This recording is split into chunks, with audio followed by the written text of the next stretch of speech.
नमस्कार, मैं हूं शिवम। स्वागत करता हूं आप सभी लोगों का अपने online channel Shivam sir online classes में। अब हम लोग इतिहास के अगले कड़ी में देखेंगे बाबर। बाबर के बारे में पढ़ेंगे। तो बाबर कौन था, कहां से आया था, फिर उसने कैसे मुगल सल्तनत की स्थापना की। ठीक है, इन सब सारी चीज़ों को देखेंगे। अब जब बाबर के बाद में अगला वीडियो आएगा उसमें हुमायूं के बारे में चर्चा की जाएगी। ऐसे होते करते पूरा मुगल वंश पढ़ा जाएगा, फिर उत्तरवर्ती मुगल वंश पढ़ा जाएगा। तो देखते हैं बिना देरी के साथ में। जो मुगल शब्द है ये लैटिन शब्द मोंग से मिलकर बना है। मोंग का शाब्दिक अर्थ होता है बहादुर। मुगल अपने आप को बहादुर समझते थे, इसीलिए इन्होंने अपने आप को मुगल कहा था। अब इसका संस्थापक कौन था? बाबर। बाबर का पूरा नाम जहीरुद्दीन मोहम्मद बाबर है। क्या नाम था? जहीरुद्दीन मोहम्मद बाबर। आगे देखते हैं बाबर के बारे में। बाबर कहाँ कब से शासक था? तो इसका जन्म हुआ था 1483 में। मरा कब? 1530 ईस्वी में। तो इतना ही, इसका मात्र 38 साल का उम्र, 48 साल तक ही ये जीवित रहा। ठीक है, आगे देखते हैं। बाबर का जन्म 14 फरवरी 1483 ईस्वी को ट्रांस अक्सियाना की एक छोटी सी रियासत फरगना में हुआ था। फरगना में के जागीरदार जो थे वो इसके पिता थे उमर शेख मिर्जा। कौन थे? उमर शेख मिर्जा थे। और इनकी माता थी कुतुब निगार। कौन थी? कुतुब निगार। यहाँ पर ज़्यादा रुकने लायक नहीं है, जहाँ पर रुकने लायक होगा वहाँ पर रुकेंगे और अच्छे से चर्चा भी होगी। अब आगे देखते हैं। बाबर जो था ये पितृपक्ष की ओर से तैमूर का 5वां और मातृपक्ष की ओर से चंगेज का 14वां वंशज था। पितृपक्ष की ओर से तैमूर का 5वां था और मातृपक्ष की ओर से चंगेज खान का 14वां वंशज था। बाबर की 3 उपाधि थी, उन तीनों उपाधियों के बारे में जान लेते हैं। एक है पादशाह, एक है कलंदर और एक है मिर्जा। पादशाह का तात्पर्य बहादुर बादशाह होता था। और इसकी उपाधि 1504 ईस्वी में काबुल पर विजय के पश्चात बाबर ने ग्रहण की थी। कलंदर की जो उपाधि थी वो 1526 ईस्वी में जब इसने पानीपत की युद्ध विजय प्राप्त की तो काबुल में जा कर के सबको, हर एक नागरिक को चांदी का एक एक सिक्का मैंने बंटवाया था। तो उसी के उपलक्ष्य में वहाँ के निवासियों ने इसको कलंदर की उपाधि दी थी। इसकी जो मिर्जा थी वो पैतृक उपाधि हुआ करती थी। आगे देखते हैं। बाबर नामा के बारे में पढ़ा जाए तो देखिए, इसकी जो आत्मकथा थी उसको कहते थे तुजूक ए बाबरी। क्या कहते थे? तुजूक ए बाबरी। इसकी जो मूल भाषा थी वो थी तुर्की। क्या थी मूल भाषा? तुर्की भाषा हुआ करती थी। अब देखिए, इसका एक उपनाम क्या क्या है तुजूक ए बाबरी का? तो इसको बाबरनामा भी कहते हैं, वाकियाते बाबरी भी कहते हैं। बाबरनामा या वाकियाते बाबरी भी कहते हैं। अब देखिए, इसकी मूल भाषा हुआ करती थी तुर्की। तुर्की से इसकी फारसी भाषा में अनुवाद 2 लोगों ने किया। एक तो पायंदा खान ने किया था और एक किया था अब्दुल रहीम खान खाना ने। ठीक है। और फिर फारसी से अंग्रेजी भाषा में, जब एक बार फारसी भाषा में अनुवाद हो गया तो फारसी से अंग्रेजी भाषा में अनुवाद 1826 ईस्वी में लीडन, आर्सकिन और एल्किन ने किया। किसने किया था? लीडन, अर्सकिन और एल्किन ने किया था। ये तीनों नाम इम्पोर्टेंट हैं। फिर देखिए, तुर्की भाषा से अंग्रेजी भाषा में अनुवाद, जिसकी मूल भाषा जो तुर्की थी वहाँ से डायरेक्ट सीधा अंग्रेजी भाषा में अनुवाद 1905 ईस्वी में मिजेस बेवरिज ने किया था। किसने किया था? मिजेस बेवरिज ने। आप देखिए, तुजुक ए बाबरी में 7 भारतीय राज्यों के बारे में उल्लेख है और उन 7 के नाम हैं बंगाल, दिल्ली, मालवा, बहमनी, गुजरात, मेवाड़, विजयनगर। मेवाड़ में बाबर के समकालीन जो शासक थे कृष्णदेव राय, और इनको बाबर ने उस समय सबसे शक्तिशाली हिंदू शासक कहा था। ठीक है, ये प्रश्न बना भी है पेपर में कि बाबरनामा में बाबर ने किसे सबसे शक्तिशाली शासक की दर्जा दिया, तो वो हैं कृष्णदेव राय को। आगे बढ़ते हैं, अन्य साहित्यिक कार्य देख लेते हैं।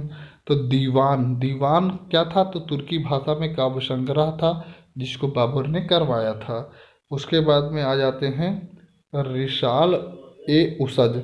रिसाल ए उसज को खत ए बाबरी भी कहा जाता है, खत ए बाबरी।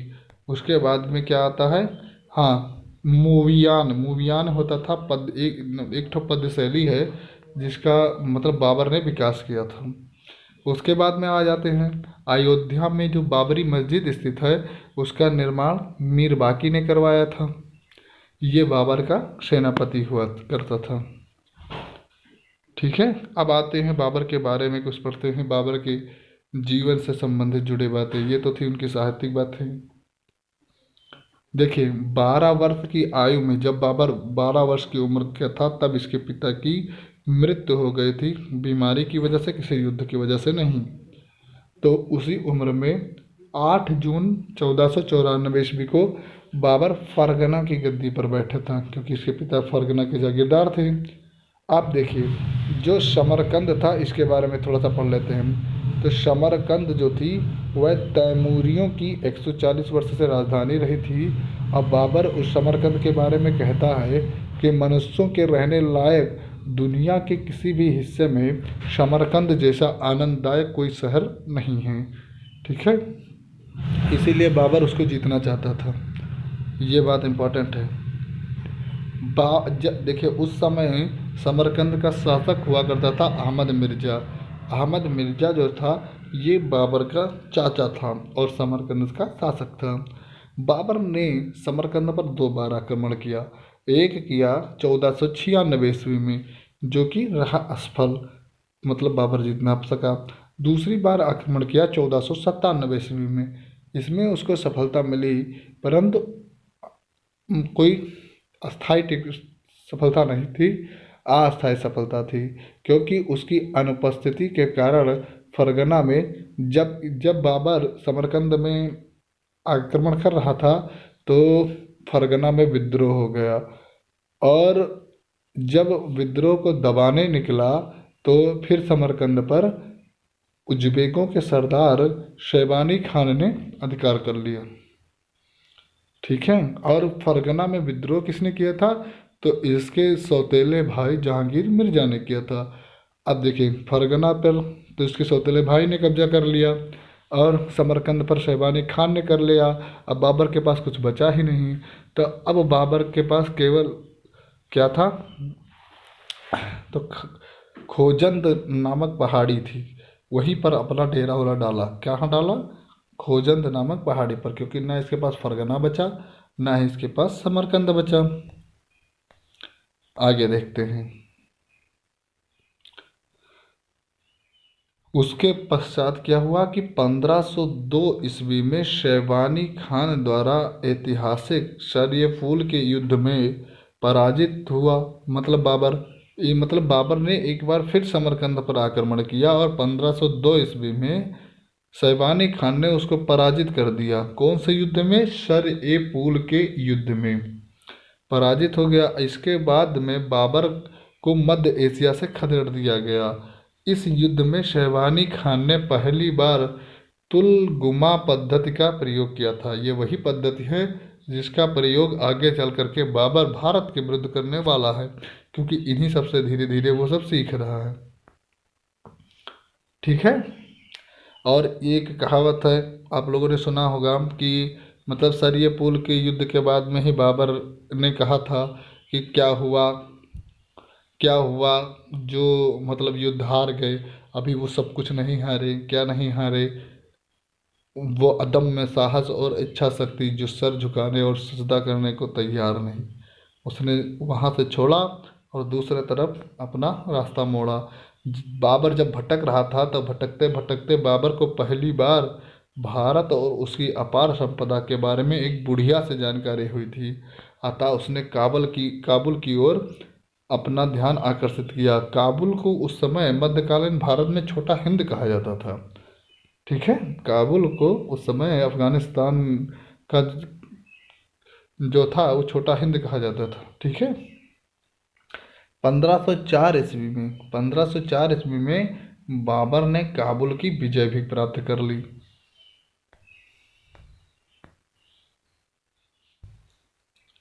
अब देखो, बाबर निरंतर युद्ध में रक्त लप्त रहा। तो युद्ध में लप्त रहने के कारण बाबर ने कई चीज़ें सीखी। जैसे उसने जीता क्या क्या, उसने क्या क्या सीख लिया, ये भी दिमाग में रखते हैं। तो उसने सीखा उज्बेकों से तुलगुमा व्यूह प्रणाली, मतलब तुलगुमा की तरह। तुलगुमा एक पद्धति थी जिससे रचना व्यूह रचना बनाई जाती थी। ईरानियों से सीखा बंदूक का प्रयोग कैसे किया जाए। तुर्कों से इसने घुड़सवारी सीख ली। और मंगोल व अफगानों से इसने भी व्यूह रचना सीखी। काबुल में बाबर को दो तोपची मिले। वो तोपची तुर्की थे। एक तो था उस्ताद अली और दूसरा था मुस्तफ़ा। तो उस्ताद अली को बाबर ने तोपखाने का अध्यक्ष बना दिया। अब बाबर की जब भारत पर आक्रमण हुआ था, बाबर ने, उससे पहले बाबर ने कई युद्ध लड़े थे बाबर के खिलाफ, 5 बार पहले ही उससे आक्रमण कर चुका था। तो उन सारे चीज़ों के बारे में थोड़ा सा पढ़ते हैं। बाबर ने भारत पर पहला आक्रमण किया था 1519 ईस्वी में, और बाजोर के दुर्ग पर अधिकार कर लिया था। पहला जो आक्रमण था वो किसके खिलाफ था, तो यूसुफ जाई जाति के विरुद्ध था 1519 ईस्वी में। बाजोर पर आक्रमण के समय बाबर ने तोपों और बंदूकों का पहली बार भारत में प्रयोग किया था। ये बात इम्पोर्टेंट है, अगर प्रश्न बन जाए कि बाबर ने पहली बार भारत में तोपों और बंदूकों का प्रयोग कब किया था, तो बाजोर के दुर्ग पर अधिकार करने के लिए यूसुफजाई जनजाति के विरुद्ध में पहली बार जब आक्रमण किया था 1519 ईस्वी में। दूसरा आक्रमण भी इसने 1519 में सितंबर महीने में किया था, और पेशावर पर अधिकार करने के लिए। तीसरा जो युद्ध था, तीसरा आक्रमण किया था 1520 ईस्वी में, और उसने भेरा बाजोर और सियालकोट पर अधिकार कर लिया था। चौथा जो आक्रमण था, चौथा आक्रमण इसने किया था 1524 ईस्वी में लाहौर और दीपालपुर में। पंजाब के गवर्नर दौलत खान लोधी ने अपने पुत्र दिलावर खान द्वारा बाबर को यह संदेश भिजवाया कि वह दिल्ली के सिंहासन से इब्राहिम लोदी को अपदस्थ कर उसके चाचा आलम खान लोदी को गद्दी पर बैठाने में सहायता करें। ये लाइन इम्पॉर्टेंट है कि किसने बाबर को अब बुलवाया था, संदेशा भिजवा करके, तो भिजवाया था दौलत खान लोदी ने। किसको भेजकर, अपने पुत्र दिलावर खान को। चाहते क्या थे कि ये इब्राहिम लोदी को हटा दे, और किसको, इब्राहिम लोदी के जो चाचा हैं आलम खान लोदी, उनको गद्दी पर बैठा दें। एक और व्यक्ति थे जिन्होंने बाबर को आक्रमण करने के लिए बुलाया था, वो थे मेवाड़ के राणा सांगा। उन्होंने एक दूत के द्वारा बाबर को आगरा पर आक्रमण करने का आश्वासन दिया था। और पांचवा जो आक्रमण हुआ था वो 1525 ईस्वी में दौलत खान लोदी के विरुद्ध में हुआ था। अब आ जाते हैं पानीपत का प्रथम युद्ध। बहुत इम्पोर्टेंट युद्ध है। पानीपत का जो प्रथम युद्ध है वो 21 अप्रैल 1526 ईस्वी में हुआ था। कब हुआ था, 21 अप्रैल 1526 ईस्वी में। बाबर और इब्राहिम लोदी के बीच में हुआ था, जिसमें बाबर विजयी हुआ था और इब्राहिम लोदी की हार हुई थी। इब्राहिम लोदी की सहायता की थी ग्वालियर के राजा विक्रमजीत ने। और इब्राहिम लोदी ऐसा दिल्ली सल्तनत का पूरा ऐसा शासक था, मध्यकालीन भारत का ही पूरा कहेंगे ऐसा शासक था, जो पहली बार युद्ध भूमि में मतलब मारा गया था। अब बाबर ने पानीपत के युद्ध में क्या क्या प्रयोग किया था, इसको देखते हैं। तो इसकी जो युद्ध नीति अपनाई थी वो उज्बेकों की तुलगुमा पद्धति थी, और तोप सजाने की जो नीति थी वो सीखी थी, वो प्रयोग की थी उस्मानियों की पद्धति से, जिसको कहते हैं उस्मानी पद्धति। ये उस्मानी पद्धति क्या होती थी, तो दो गाड़ियों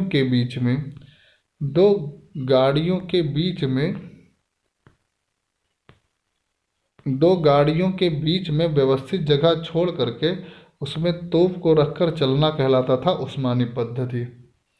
अब देखिए बाबर की सहायता किसने किसने की थी, तो हुमायूं ने किया था, तोपची उस्ताद अली और मुस्तफ़ा ने दिया था किया था। मुस्तफ़ा उसमें बंदूक का अध्यक्ष था, बंदूकों का अध्यक्ष।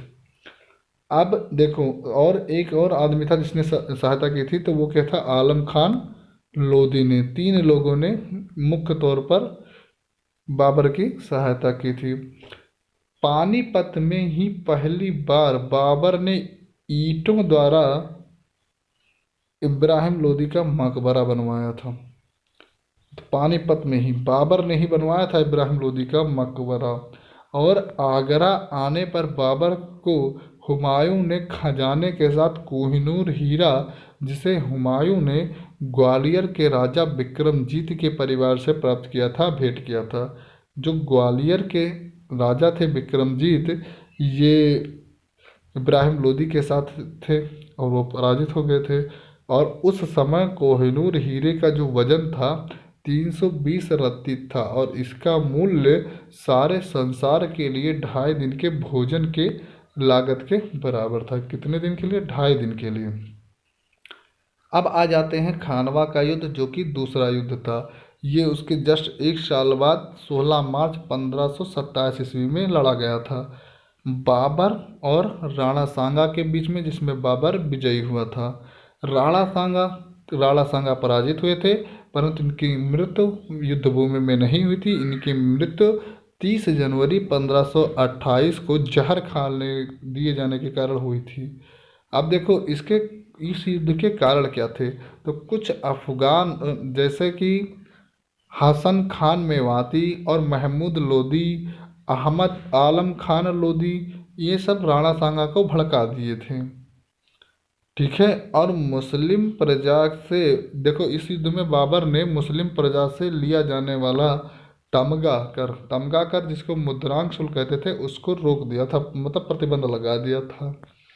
और युद्ध क्षेत्र में जब बाबर जीत गया तो उसने क्या किया, राजपूतों के शवों पर एक मंच का निर्माण किया, और उस मंच से ही गाजी अर्थात काफिरों के विरुद्ध युद्ध में विजय की उपाधि धारण की थी।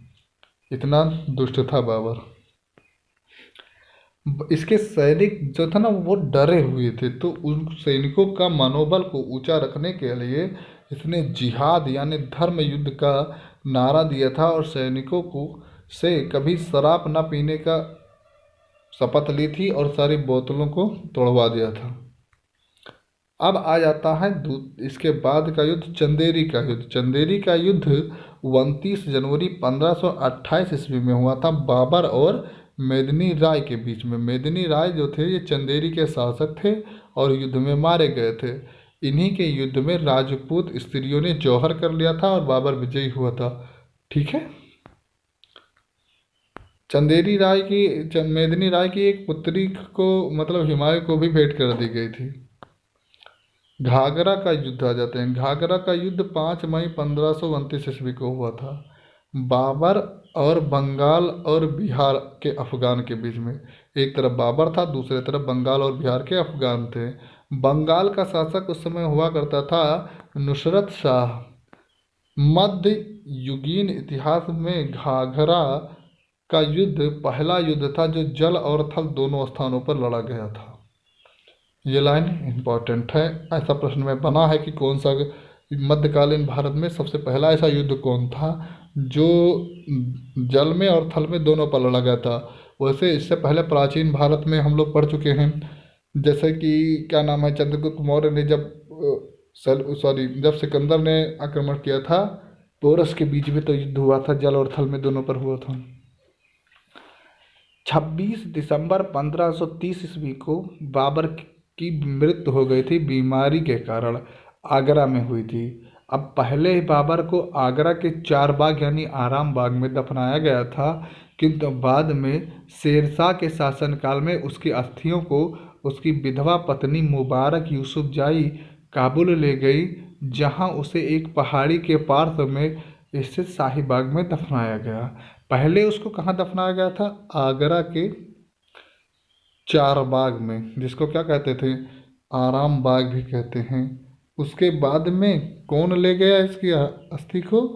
तो इनकी पत्नी थी मुबारक यूसुफ जाई, कहाँ ले गई? काबुल ले गई।